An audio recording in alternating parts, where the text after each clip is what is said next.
न तेरा है न मेरा है ये हिंदुस्तान सबका है, नहीं समझी गई ये बात तो नुकसान सबका है। जो इसमें मिल गई नदियां वो दिखलाई नहीं देती, महासागर बनाने में मगर एहसान सबका है। बेल्लारी और उसके आसपास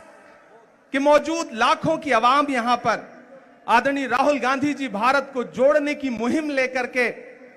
कन्याकुमारी से अपने साथ हजारों लाखों की तादाद में लोगों को लेकर के निकले हैं और ये यात्रा शहर शहर, गली गली, गांव गांव होती हुई कर्नाटक के बेल्लारी शहर में है। मैं आपसे बात करने के लिए आया था, लेकिन तब तक हमारे नेताजी राहुल गांधी जी आ चुके हैं। मैं अपनी वाणी को विराम देता हूं और बस इतना कह रहा हूं कि राहुल गांधी जी की जो ये मुहिम है, इस मुहिम के लिए हिंदुस्तान का एक एक शख्स राहुल गांधी जी के साथ खड़ा है। और कर्नाटक की आवाम, मैं आपसे ये कहना चाहता हूं कि भारतीय जनता पार्टी की सरकार ने, चाहे वो यहां हो या दिल्ली में बैठी हो,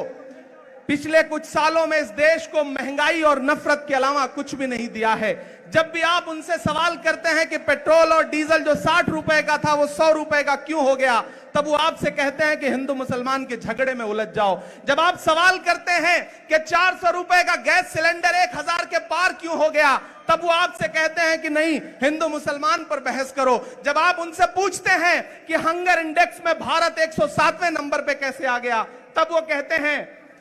कि आप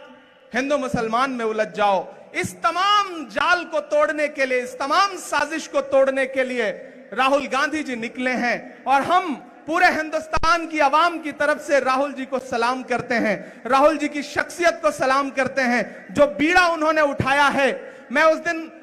यात्रा में साथ चल रहा था तो किसी पत्रकार ने मुझसे कहा कि आप चल रहे हैं तो आपको कैसा महसूस हो रहा है, तो मैंने एक ही बात कही कि मैं महात्मा गांधी के दौर में पैदा हुआ होता तो शायद मैं उनके साथ चल रहा होता, लेकिन मैं इस दौर के गांधी के साथ पैदा हुआ हूं तो मैं अपने दौर के गांधी के साथ चल रहा हूं। और मुझे ऐसा लग रहा है कि मैं एक ऐसी मुहिम में चल रहा हूं कि आने वाली नस्लें जब पूछेंगी कि जब मुल्क में नफरतों की आग लगी थी, महंगाई आसमान को छू रही थी, दिल्ली की गद्दी पर बैठा हुआ हाकिम बात करने को तैयार नहीं था, ऐसे में आप क्या कर रहे थे, तब मैं फख्र से कह सकूंगा, गर्व से कह सकूंगा कि मैं अपने नेता राहुल गांधी जी के कदम से कदम मिला करके कन्याकुमारी से कश्मीर तक अपने पांव के छालों की परवाह किए बिना जा रहा था और भारत को जोड़ने की कोशिश कर रहा था। मैं एक बार फिर से राहुल जी को सलाम करता हूं और मैं जानता हूं कि चाहे बारिश हो या आंधी, नहीं रुकेगा राहुल गांधी। राहुल जी आगे जाएंगे